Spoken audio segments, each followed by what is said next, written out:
반갑습니다. 바울청년부 예배 오신 여러분들을 주님의 이름으로 환영합니다. 우리 다 같이 사도신경으로 우리의 신앙을 고백하며 4월 19일 바울청년부 예배를 하나님께 드리겠습니다. 나는 전능하신 아버지 하나님 천지의 창조주를 믿습니다. 나는 그의 유일하신 아들 우리 주 예수 그리스도를 믿습니다.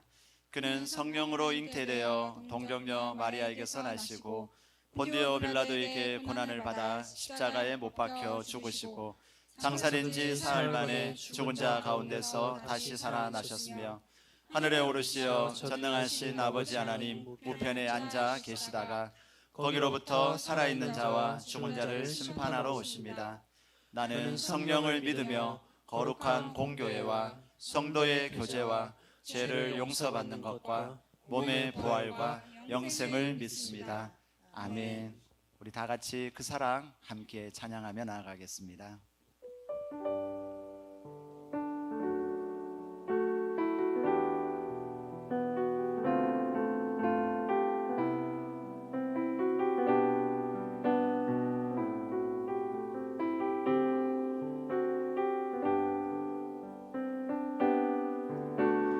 아버지 사랑 내가 노래해, 아버지 은혜 내가 노래해. 그 사랑 변함없으신 거짓 없으신 성실하신 그 사랑 때 꺾지 않으시는 꺼져가는 등불 끄지 않는 그 사랑 변함없으신 그 사랑 변함없으신 거짓 없으신 성실하신 그 사랑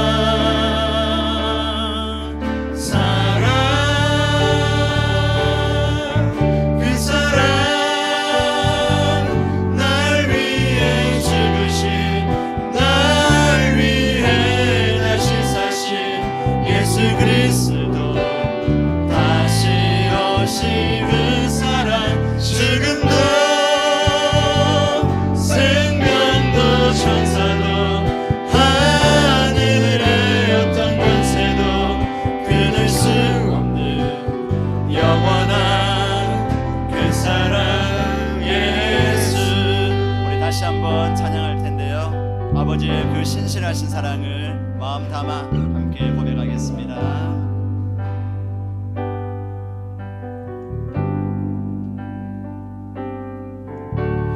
아버지 사랑 내가 노래해, 아버지 은혜 내가 노래해. 그 사랑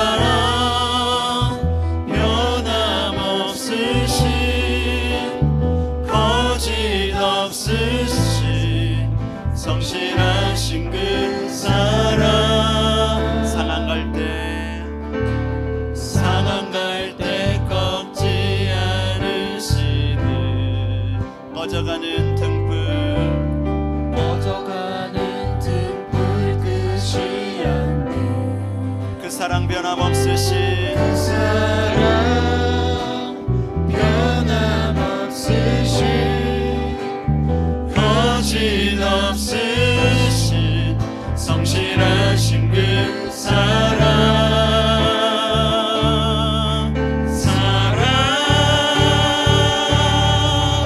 그 사랑 날 위해 죽으신 날 위해 다시 사신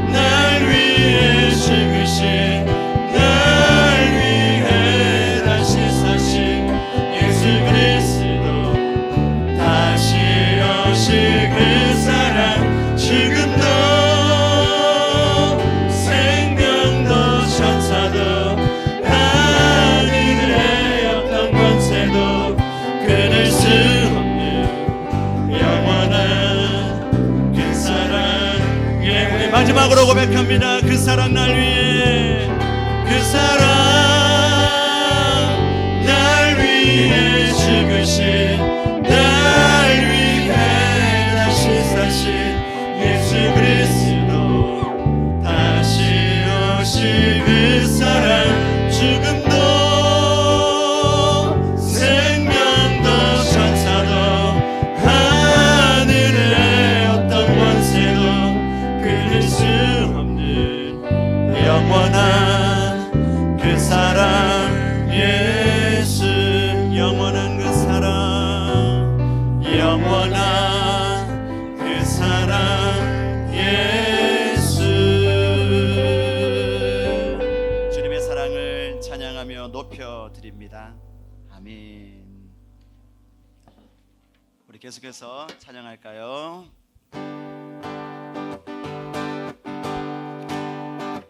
변찮는 주님의 사랑과 거룩한 보혈의 공로를 우리 다 찬양을 합시다. 주님을 만나볼 때까지. 다시 한번. 변찮는 주님의 사랑과 거룩한 보혈의, 거룩한 보혈의 공로를 우리 다 찬양을 합시다. 주님을 만나볼 때까지. 예수는 우리를, 예수는 우리를 깨끗게 하시는 주시네. 그의 피 우리를 눈보다 더 희게 하셨네. 우리를 깨끗게 함기는 무궁한 생명의 우리새, 생명의 구원을 받은 자, 하나님 찬양을 합시다. 3절. 주님의 거룩한 보혈을 날마다 입으로 한주에 담대히 쌓으며 나가세. 천국에 들어갈 때까지.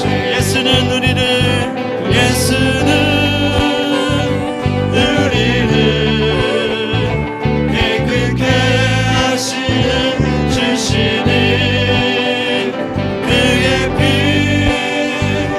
우리를 눈보다 더 희게 하셨네. 십자가 단단히 붙잡고 날마다 이기며 나가세. 머리에 면류관 쓰고서 주 앞에 찬양할 때까지. 예수는 우리를 깨끗게 하시는 주시니 그의 피 우리를 눈보다 더 희게 하셨네. 예수는 우리를 깨끗게 하시는 주시니 그의 피 우리를 눈보다 더 희게 하셨네. 우리를 변함없이 사랑하시는 하나님께 영광의 박수 한번 힘차게 올려드립시다. 아멘.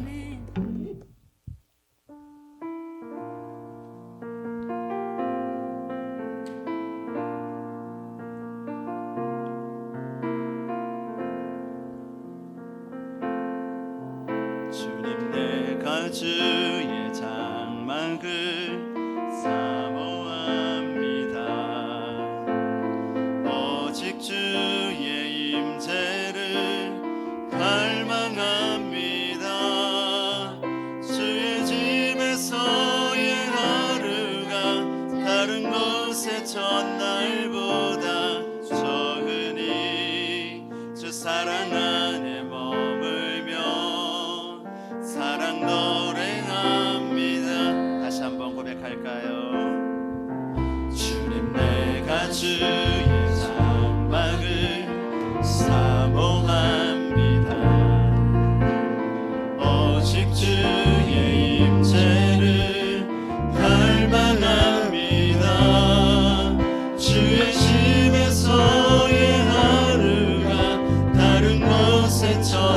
날보다 좋으니 주 사랑 안에 머물며 사랑 노래합니다.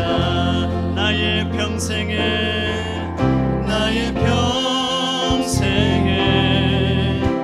단 한 가지 소원 주의 아름다우심 보며 사랑 노래하는 것 나의 왕 되신 주님의 얼굴 구하며 주 사랑 안에 머물러 사랑 노래합니다. 처음부터 다시 한번 마음을 담아 주님을 사모하는 마음으로 고백하며 나아갑시다. 주님 내가 주의 장막을 사모합니다. 오직 주의 임재를 갈망합니다. 주의 집에서의 하루가 다른 곳의 전날보다 좋으니 주 사랑 안에 머물며 사랑 노래합니다. 나의 평생에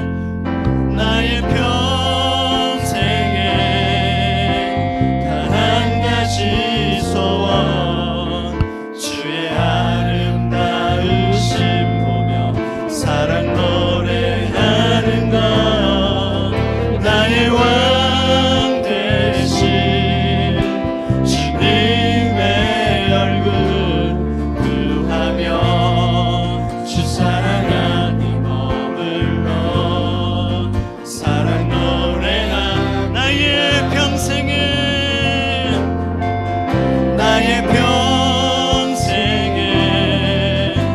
단 한 가지 소원 주의 아름다우심 보며 사랑 노래하는 것 나의 왕 되신 주님의 얼굴 구하며 주 사랑 안에 머물며 사랑 노래합니다. 마지막으로 나의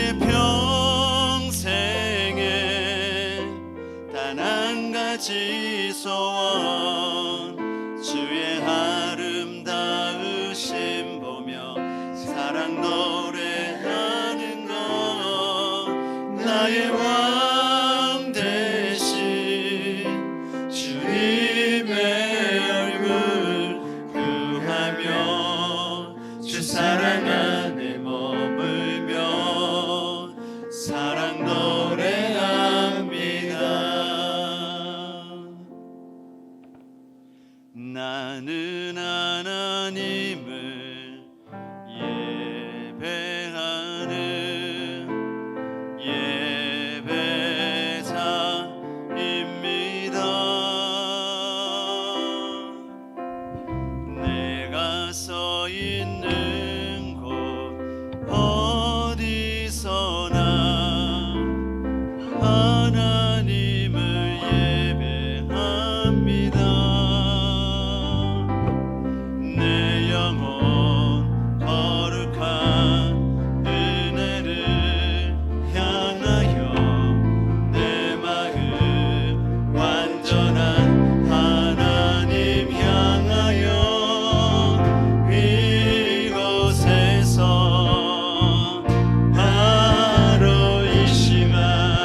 하나님 향하여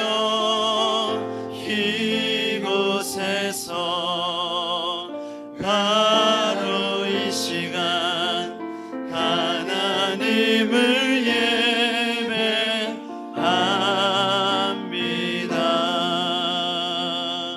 우리 시간 예배를 위해서 같이 한번 기도하겠습니다. 하나님, 한 주간도 저희들 지켜주시고 보호하여 주시는 은혜 감사합니다. 지금 코로나 사태로 각자가 다 다른 초소에서 예배를 드리지만은 하나님의 영에 있는 사람, 예수님의 보혈에 있는 사람은 바로 그것이 하나님의 전인 줄로 압니다. 하나님, 각자 자리에서 드리는 이 예배를 하나님 흠량하여 주시고 하나님께서요, 사랑하는 우리 바울 청년부 지체들 한 사람 한 사람 만나 주시옵소서. 또한 내가 이 시간 예배를 보는 것이 아니라 예배를 드리는 자로서 예배자로서 나아가기를 원합니다. 하나님, 예배를 통하여 나에게 말씀하여 주시고 나의 허탄한 것들, 나의 더러운 것들은 주의 보혈로 씻어주시고 다시금 하나님의 거룩한 영으로, 하나님의 생명의 영으로 충만하게 해주셔서 우리가 하는 모든 일들을 통하여서 하나님의 영광 받는 삶을 살 수 있게 해달라고 우리 같이 한번 기도하며 나아가겠습니다. 함께 기도하겠습니다. 주님 감사합니다. 홀로 영광 받아 주시옵소서. 우리의 모든 것 되신 하나님, 오늘 이 시간 바울 청년부가 함께 예배 드릴 수 있음에 감사합니다. 비록 서로의 얼굴을 보며 드리는 예배는 아니지만 같은 시간에 같은 예배를 드릴 수 있다는 것만으로도 참 감사합니다. 이 시간 드려지는 이 예배가 하나님을 높이는 예배가 되게 하시고 하나님께 기쁨이 되는 예배가 되기를 소망합니다. 기나긴 지금의 상황에 조금씩 희망의 소식이 찾아오는 것 같아 다행입니다. 하나님, 우리가 더욱더 이 나라를 위해, 이 세계를 위해 기도하게 하시고 이 시간들을 헛되이 보내지 않고 하나님을 더 깊이 은밀하게 만날 수 있는 귀한 시간으로 사용할 수 있도록 성령님 인도해 주세요. 각자의 형편을 아시고 어려움을 아시는 주님, 바울 청년부의 개인의 상황들로 어려움을 겪고 있는 청년들에게 하나님의 위로와 은혜가 머물기를 기도합니다. 상황에 부딪혀 넘어지더라도 하나님 안에서 다시 일어설 수 있는 믿음 허락해 주세요. 부활절을 보내고 우리의 삶을 되돌아봅니다. 부활의 기쁨을 그저 하루에 묻어두고 사는 건 아닌지 우리의 삶이 매일 부활의 기쁨을 누리는 삶이 되기를 소망하며 기도합니다. 또한 이 부활의 기쁨을 우리만 간직하는 것이 아닌 이웃들에게, 친구들에게 전할 수 있는 믿음 허락해 주세요. 이 시간 안재현 목사님의 말씀을 듣습니다. 전하시는 목사님에게 지혜와 은총을 더하여 주시고 듣는 우리에게는 듣는 귀를 허락하여 주사 잘 듣고 말씀대로 실천하는 삶이 될 수 있기를 소망합니다. 함께 모여 서로의 얼굴을 보며 즐겁게 웃는 그 날을 기대하며 우리의 길이자 진리, 생명 되신 예수님의 이름으로 기도하며 이제는 주님께서 가르쳐 주신 기도로 다 함께 기도하오니 하늘에 계신 우리 아버지, 아버지의 이름을 거룩하게 하시며 아버지의 나라가 오게 하시며 아버지의 뜻이 하늘에서와 같이 땅에서도 이루어지게 하소서. 오늘 우리에게 일용할 양식을 주시고 우리가 우리에게 잘못한 사람을 용서하여 준 것 같이 우리 죄를 용서하여 주시고 우리를 시험에 빠지지 않게 하시고 악에서 구하소서. 나라와 권능과 영광이 영원히 아버지의 것입니다. 아멘.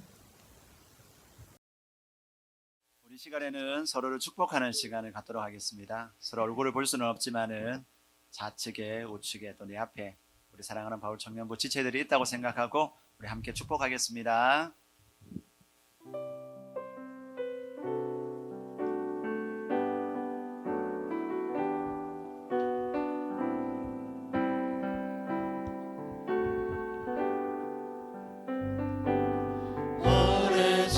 오래전부터 널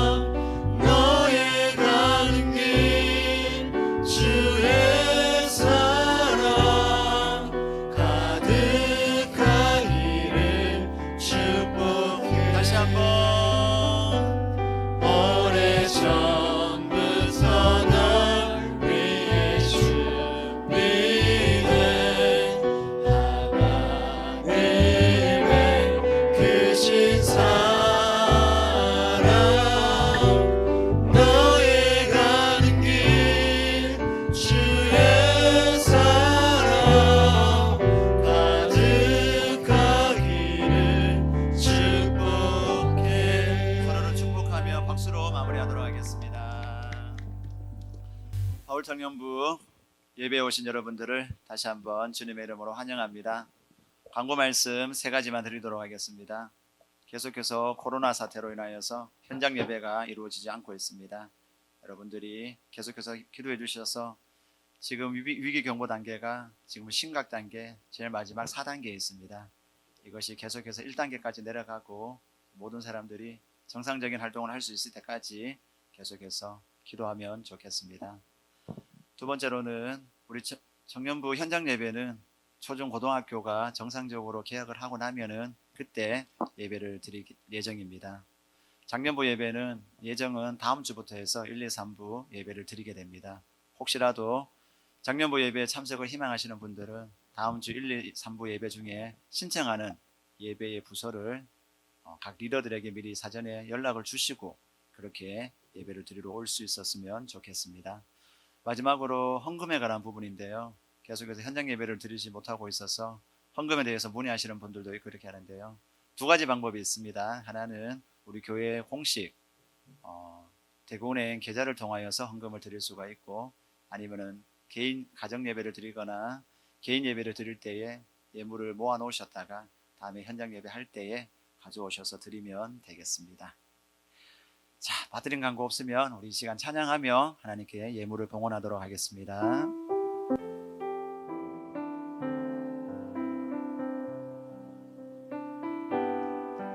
나의 피난처 예수 의지해요.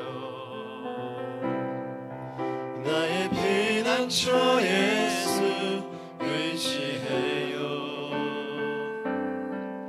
나의 가는 길에 거센 바람 몰아쳐와도 나의 피난처 예수 의지해요. 아버지 나를 사랑하시니 나의 모든 것 주께 드려요.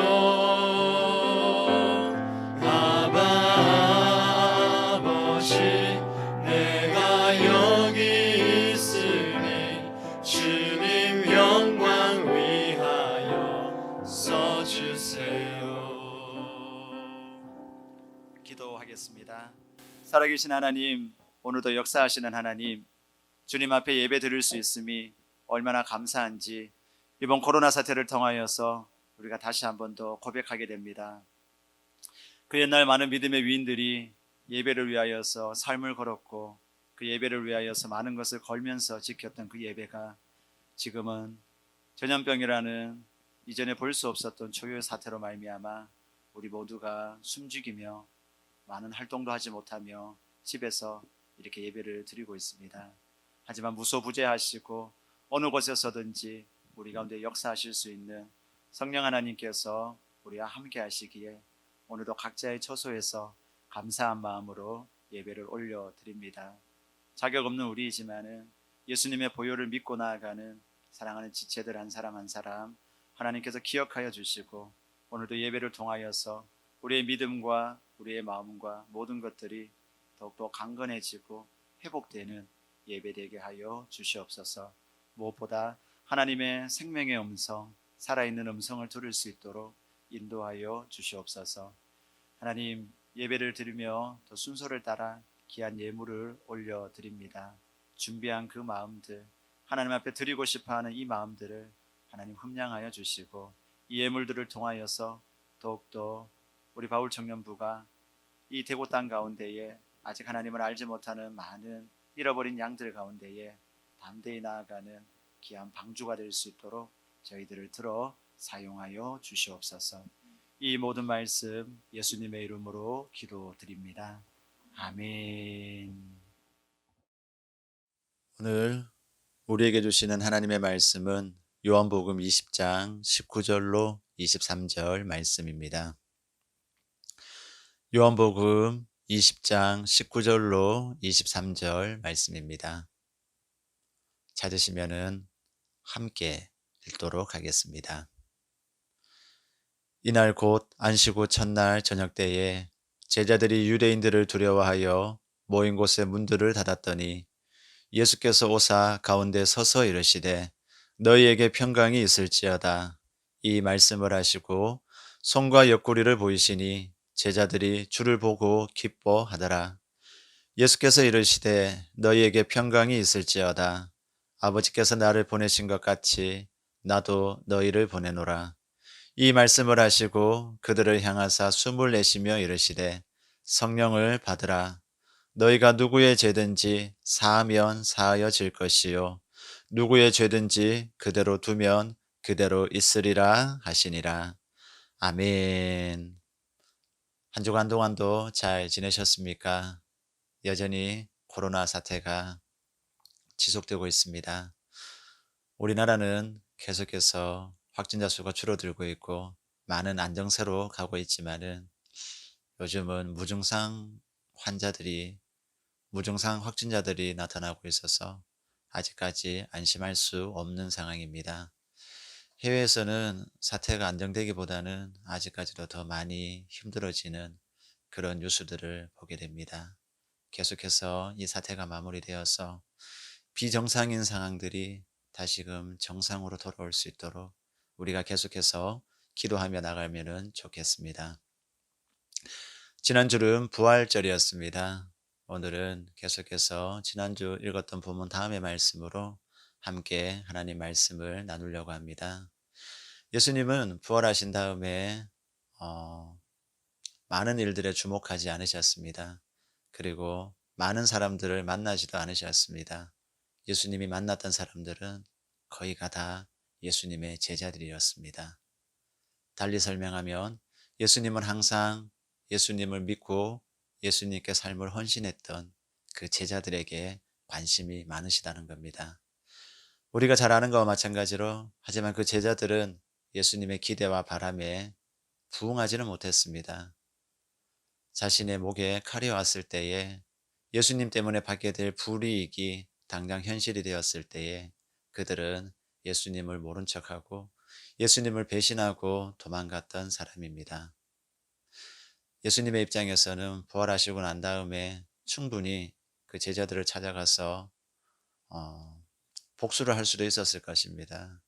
너네 해도 너무한 거 아니냐? 도대체 이게 뭐냐? 그렇게 나와 함께 죽겠다면서 소리 질렀던 게 뭐 며칠 전도 아닌데 이게 도대체 무슨 일이냐라고 제자들을 책망할 수도 있었을 겁니다. 그리고 빌라도에게 가서 또 대제사장들에게 가서 그리고 당시 종교 지도자들에게 가서 내가 바로 메시아다. 너네가 그렇게 나를 힘들게 했던 내가 메시아다. 이제 다 내 앞에 무릎 꿇어. 정신교육을 좀 해야 되겠다. 이럴 수도 있었을 겁니다. 하지만 주님은 그런 복수 따위의 에너지를 낭비하지 않으셨습니다. 오직 주님께서 관심을 가지셨던 것은 단 하나였습니다. 그들에게 꼭 필요한 것을 주려고 했었던 그 마음과 그 태도로 주님은 부활하신 이후의 일정들을 소화해 내셨습니다. 오늘 본문은 그러한 부분들을 잘 보여주고 있는데요. 우리 말씀을 통하여서 말씀 가운데 나타난 하나님의 마음과 그 말씀에 담겨져 있는 하나님의 뜻을 같이 살펴볼 수 있기를 바랍니다. 본문은 오늘 안식일 이후 첫날 저녁에 있었던 사건입니다. 유대인들은 하루의 개념을 저녁 일몰부터 다음 날 일몰 때까지를 하루의 개념으로 잡고 있습니다. 그래서 유대인들에게 안식일은 금요일 저녁 시간부터 토요일 저녁 시간까지가 안식일이 됩니다. 안식 이후 첫날이었기 때문에 이날은 오늘날로 치면은 일요일, 그리고 우리 믿는 사람들이 얘기하는 주일이 되겠습니다. 이 주일 새벽에 무슨 일이 있었죠? 지난주에 봤던 것처럼 예수님이 일부 제자들에게 잠깐 보이셨죠. 그리고 어떤 제자들은 하나님의 천사들을 보기도 했습니다. 그리고 그날 저녁이었었는데요. 제자들은 여전히 두려워서 문을 닫고 숨어 있었습니다. 그들은 예수님의 부활의 소식을 들었지만은 아직까지 다수가 예수님을 직접 보지는 못했기 때문입니다. 그렇기 때문에 그들이 했던 액션은 숨는 거였습니다. 문을 꼭 잠그고. 그런데 참 신기한 게 있습니다. 사람은 두려우면 늘 숨는 그런 경향이 있다는 거죠. 무섭고 불안하면은 자신을 스스로 보호하는 길을 선택하게 되는데요. 그 길이 바로 숨는 거라는 겁니다. 사실 예수님의 제자들은 예수님과 함께 있을 때는 예수님이 죽으시고 이렇게 제자들과 함께 하지 못했던 그 시간을 제외하고는 이들이 예수님을 만나서 예수님을 따라다녔을 때는 두려워서 숨을 필요가 없었습니다. 왜냐하면 예수님이 항상 그들의 목자가 되어 주셨기 때문입니다. 두려워할 필요도 없었고 두려울 일도 없었던 것이죠. 하지만 그 보호막이 사라지게 되니까는 제자들은 다시금 원래 인간의 본성을 따라서 스스로 자신을 보호하기 위하여서 숨는 방법을 선택했던 겁니다. 오늘날 우리도 마찬가지입니다. 우리가 하나님과 날마다 동행하고 예수님의 임재를 경험하면서 살게 되면은 자기 자신을 보호하기 위하여서 늘 끊임없이 노력을 하거나 애쓰거나 힘쓰거나 또 미래에 대해서 두려워하거나 하는 일들은 우리 인생 가운데 일어나지 않습니다. 근데 하나님의 임재가 없고 하나님과 동행함이 없으면은 교회 생활은 열심히 한다 할지라도 그의 삶 가운데는 끊임없이 염려와 두려움이 있을 수 있다는 겁니다. 그리고 그것은 결국 그 사람의 마음과 육신까지도 상하게 만들고 삶의 진정한 기쁨도 평강도 없는 상태로 믿음의 생활을 해야 될 수가 있다는 것입니다. 시편 23편의 시편 기자는 이렇게 고백합니다. 여호와는 나의 목자시니 내게 부족함이 없으리로다. 이 시편 기자의 고백처럼 저와 여러분 모두가 주님을 굳게 신뢰하며 살아갈 수 있기를 바랍니다. 그리고 마음에는 평강이 또 기쁨이 삶에는 의가 많이 나타날 수 있기를 바랍니다. 주님이 함께하지 않으면은 우리는 우리의 인생을 스스로 책임져야 합니다. 거기에는 엄청난 대가와 고통이 따릅니다. 하지만 우리가 주님을 믿고 주님께 우리의 인생을 맡기고 주님이 나의 목자가 되어서 살아가면은 이 시편 23편의 고백이 저와 여러분의 실질적인 고백이 될 수 있을 것입니다. 이러한 은혜가 저와 여러분들 가운데 넘칠 수 있기를 주님의 이름으로 축복합니다. 그런데 놀라운 일이 일어났습니다. 주님이 그런 두려워 떠는 제자들에게 직접 찾아오셨습니다. 그런데 모습이 십자가에 죽기 전과는 다른 모습이었습니다. 예수님이 문이 다 닫혀 있었음에도 불구하고 그것을 그냥 통과해버린 것이죠. 공간을 초월하여서 주님이 오신 겁니다. 이 모습은 훗날 우리의 부활의 모습을 미리 보여주신 것이기도 합니다. 부활의 몸을 입게 될 때에 하나님이 만물을 새롭게 하는 그날이 올 때에는 우리도 예수님처럼 시간과 공간의 제약을 받지 아니하고 우리도 살아갈 수 있게 될 것입니다. 하나님은 이미 창세 전부터 이 모든 것들을 계획해 놓으셨고 영원히 우리와 그 삶을 영위하기를 오늘도 손꼽아 기다리고 계십니다. 그때에 부활의 몸을 입은 모든 사람들의 인생의 삶의 목적은 또 온 우주의 가치관은 단 하나가 될 것입니다. 하나님 사랑, 이웃 사랑입니다. 이 말씀이 절대로 실패하지 않는 또 이 말씀이 영원토록 지속되어지는 삶 가운데에서 기쁘고 감사하고 평강을 누리는 삶들이 계속해서 일어나게 될 것입니다. 저는 기대가 큽니다. 그날이 속히 왔으면 좋겠습니다. 제자들은 두려워 문을 닫았지만은 주님은 그들을 내버려 두지 않으셨다라는 겁니다. 믿음 없다고 그들과 인연을 끊지 않으셨습니다. 오히려 그들을 찾아가 주셨습니다. 이 얼마나 아름다운 사랑입니까? 마찬가지로 오늘날 하나님의 택함을 받은 자녀들이 두렵다고 마음의 문을 닫고 산다 할지라도 주님은 친히 찾아오시는 분이십니다.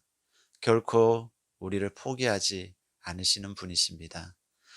또 우리를 사명자로 택하셨다라면은 우리에게 주시는 소명이 계속해서 유효하다면은 하나님은 그런 우리들을 결코 내버려 두지 않으십니다. 우리에게 찾아오셔서 우리가 아무리 엎드려져 있고 널브러져 있다 할지라도 끊임없이 우리를 세우시는 일들을 계속 하시는 분이 바로 우리 주님이시라는 겁니다. 주님의 이 귀한 사랑을 또 우리의 모습을 그대로 인정해 주시는 그 주님의 마음을 늘 가슴에 담는 저와 여러분 될 수 있기를 바랍니다. 주님은 제자들에게 오셔서 자신의 상처 부위를 보여주셨습니다. 두 손과 옆구리를 제자들에게 보여주셨습니다. 그러자 제자들은 비로소 안심을 했고 예수님을 만난 것 때문에, 예수님을 다시 보게 된 것 때문에 기뻐하게 됩니다. 그런 제자들을 향하여서 제자들은 말씀을 하셨습니다. 첫 번째 말씀입니다. 평강이 있을지어다. 영어로는 Peace be with you입니다. 두 번째 말씀도 하셨습니다. 아버지께서 나를 보내셨던 것처럼 나도 너희를 보내노라. 그리고 마지막 말씀을 제자들을 향해 숨을 내쉬시며 하셨습니다. 성령을 받으라. 그리고 만일 너희가 어떤 사람의 죄를 용서한다면 그들의 죄가 용서될 것이다. 만일 너희가 그들을 용서하지 않는다면 그들은 용서받지 못할 것이다. 이를 통해 우리는 알 수 있는 게 있습니다. 하나님께서 예수님을 이 땅에 보내실 때에 주셨던 두 가지를 우리는 알 수 있습니다. 그것은 평강과 성령이었습니다. 하나님은 예수님께 먼저 평강과 성령을 주셨습니다. 그 다음에 사명을 주셨습니다. 만일 온 인류의 죄를 용서하는 일을 예수님이 한다면은 주님은 그 온 인류가 용서받을 것이다 라는 사명을 우리 하나님께서 예수님에게 주셨던 것이죠. 그래서 예수님은 이 땅에 오셔서 평강과 성령의 충만한 가운데에서 자신을 거역하고 자신을 배반하고 심지어 자신을 이용하는 사람들이 있다 할지라도 그런 환경에 마음이 무너지지 아니하고 그런 마음을 약하게 하는 것들 가운데에 자신에게 주셨던 사명을 실패하지 않고 온전히 하나님이 주신 일들을 감당하셨다라는 것입니다. 주님은 바로 하나님 아버지로부터 받았던 그 사명, 우리의 죄를 용서해 주시는 그 사명을 이 땅에서 온전히 감당하셨던 것입니다. 그 사건이 바로 예수님이 십자가에서 죽으셨던 사건, 바로 예수님이 십자가에서 부활하셨던 사건인 것입니다. 이 일은 단순한 일이 아닙니다. 어느 날 갑자기 하나님이 이렇게 한번 해보자 하셨던 것이 아니라 이미 구약에서 오랫동안 예언되었던 것이고 이런 일들이 일어날 것이라고 다 예정되었던 일입니다.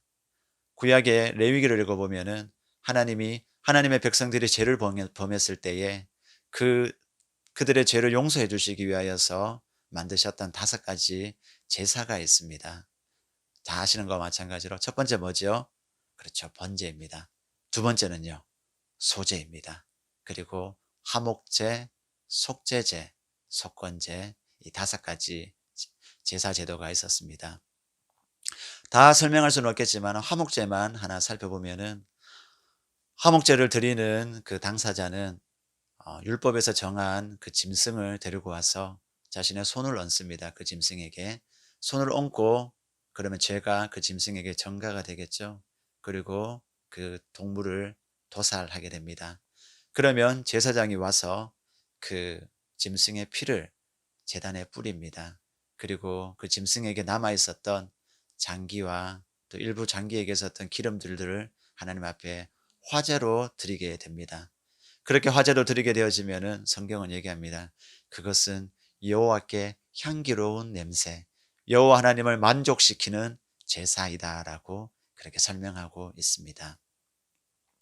다른 제사들도 많이 있지만은 이 제사들의 공통된 패턴은 단 한 가지입니다. 죄를 지은 사람이 율법이 정하는 바에 따른 짐승 혹은 곡물을 가져옵니다. 그리고 그것에 자신의 죄를 전가하는 안수를 행하게 되고 그러면 제사장이 그 흘려진 피를 하나님 앞에 이렇게 불태우면서 번제를 드리게 되어집니다.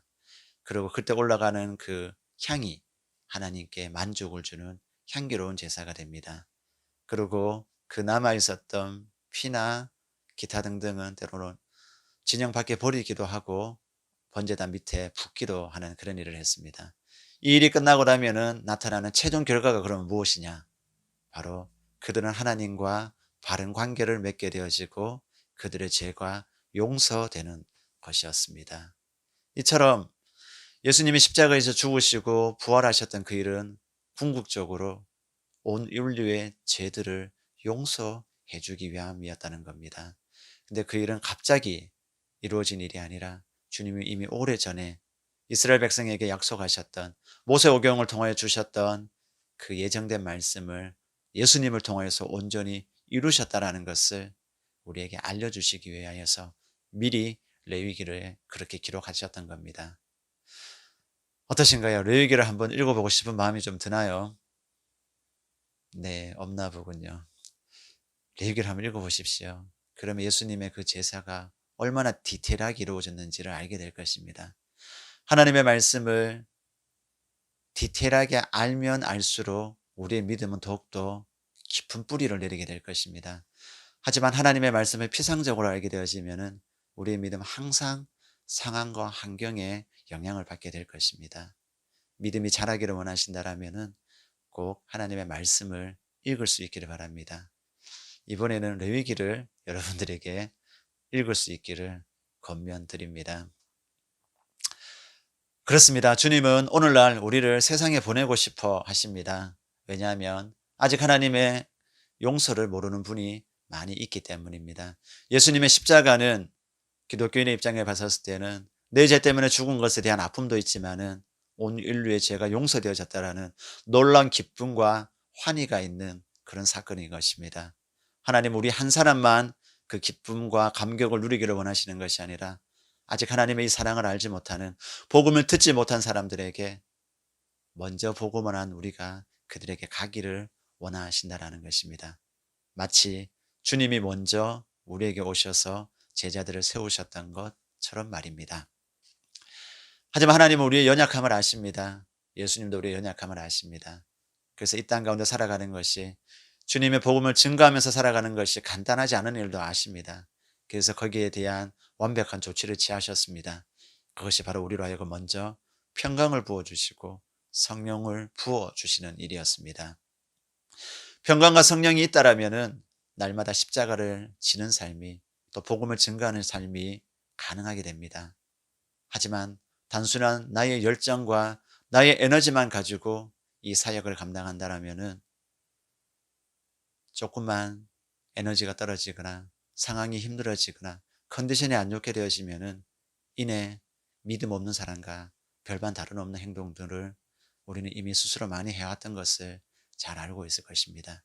그래서 주님은 부활하신 후 제자들에게 주목하시면서 또 그들에게 많은 말씀을 하지 않고 꼭 필요한 말씀만 하셨는데 그 중에 바로 핵심이 성령을 받으라 였던 것입니다. 오늘날 사람들은 날마다 핸드폰을 충전합니다. 하지만 자신들의 신앙은 잘 충전하지 않는 것 같습니다. 신앙, 즉 믿음을 충전하는 지름길은 날마다 말씀과 기도의 시간을 하나님께 드리는 것입니다. 그렇게 할 때에 우리는 평강과 성령으로 충만해질 것입니다. 그리고 나아가 주님이 주신 그 사명을 내가 이루는 것이 아니라 내 안에 임한 평강과 그 성령의 충만함이 그것을 이루어 나가는 것을 보게 될 것입니다. 그들이 설령 내가 전하는 복음을 받든지 안 받든지 그거에 아무런 영향을 받지 않고 감사함과 기쁨으로 또 담대함으로 그 복음을 전할 수 있게 되는 것입니다. 이제 말씀을 마무리하도록 하겠습니다. 고린도전서 2장 12절로 마무리하겠습니다. 우리가 세상의 영을 받지 아니하고 오직 하나님으로부터 온 영을 받았으니 이는 우리로 하여금 하나님께서 우리에게 은혜로 주신 것들을 알게 하려 하심이라.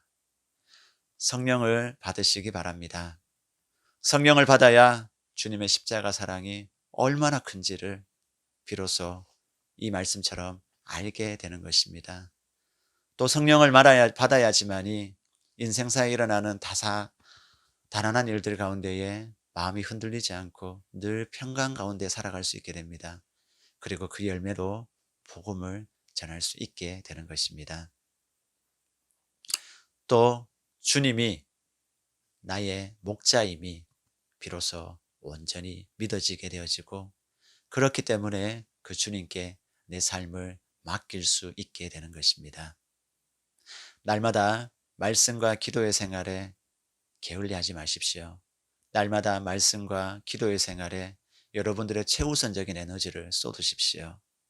그래서 꼭 성령의 충만함을 날마다 받으시고, 나에게 생명까지 주셨고 오늘도 나를 사랑하시며 영원토록 나를 사랑하시는 그 주님의 숭고한 뜻을 우리가 이 땅을 살아가는 동안에 작지만 내게 맞는 분량만큼 꼭 이루어드리는 삶을 살 수 있는 저와 여러분들이 되시기를 주님의 이름으로 축복합니다. 아멘. 기도하겠습니다. 은혜로우신 하나님, 감사합니다. 오늘은 예수님이 부활하신 이후에 어디에 주목하셨는지를, 또 어떤 말을 왜 하셨는지에 대하여서 오늘 주신 말씀을 통하여 함께 살펴보았습니다. 하나님, 하나님의 모든 일들은 성령이 아니고서는 하나님의 말씀을 깨달을 수도 없고 하나님의 마음을 알 수도 없고 하나님이 우리에게 주신 사명을 감당할 수도 없다라는 것을 다시 한번 마음에 새깁니다. 이 일을 위하여서 우리가 날마다 구하고 찾아야 하는 것은 말씀의 자리, 또 기도의 자리를 통하여서 하나님이 우리에게 주시는 평강과 성령으로 늘 무장하는 것입니다. 하나님, 이 십자가를 지는 일에 우리 바울 청년부 지체들이 게으르지 않도록 도와주시고, 이들이 구하고 찾는 것보다 더 많이 주셔서 살아계신 하나님, 나의 목자가 되시는 하나님, 내 안에서 역사하시는 하나님을 모든 지체들이 경험하며 또한 공유할 수 있도록 하나님 역사하여 주시옵소서. 코로나 사태로 아직도 많은 일들이 비정상 가운데에서 이루어지고 있습니다. 어쩌면 우리의 삶의 모든 근원적인 일들을 바꾸어야 할지도 모르는 그런 상황 가운데에 우리가 살아가고 있습니다. 하나님, 힘들고 어려울 때에 더 하나님 앞에 기도하게 하셔서 앞으로 어떤 일이 일어날지 우리는 알 수 없지만은 우리가 기도할 때 평강을 주시고, 우리가 기도할 때에 하나님의 뜻과 마음을 보여주시고, 또 이 시대 가운데 우리가 어떻게 살아가야 할지 하나님께서 명철을 더하여 주셔서 이 모든 일들 가운데에 넉넉히 승리하는 우리 바울 청년부 지체들 될 수 있도록 주님 축복하여 주시옵소서.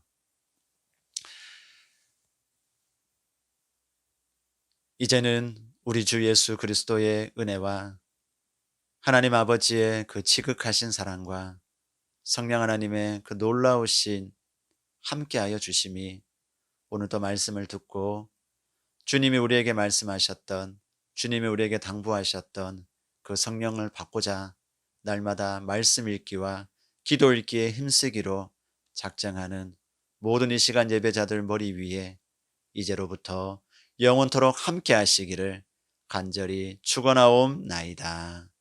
아멘. 우리 시간 파송 찬양 함께 뜨겁게 부르며 예배를 폐하겠습니다.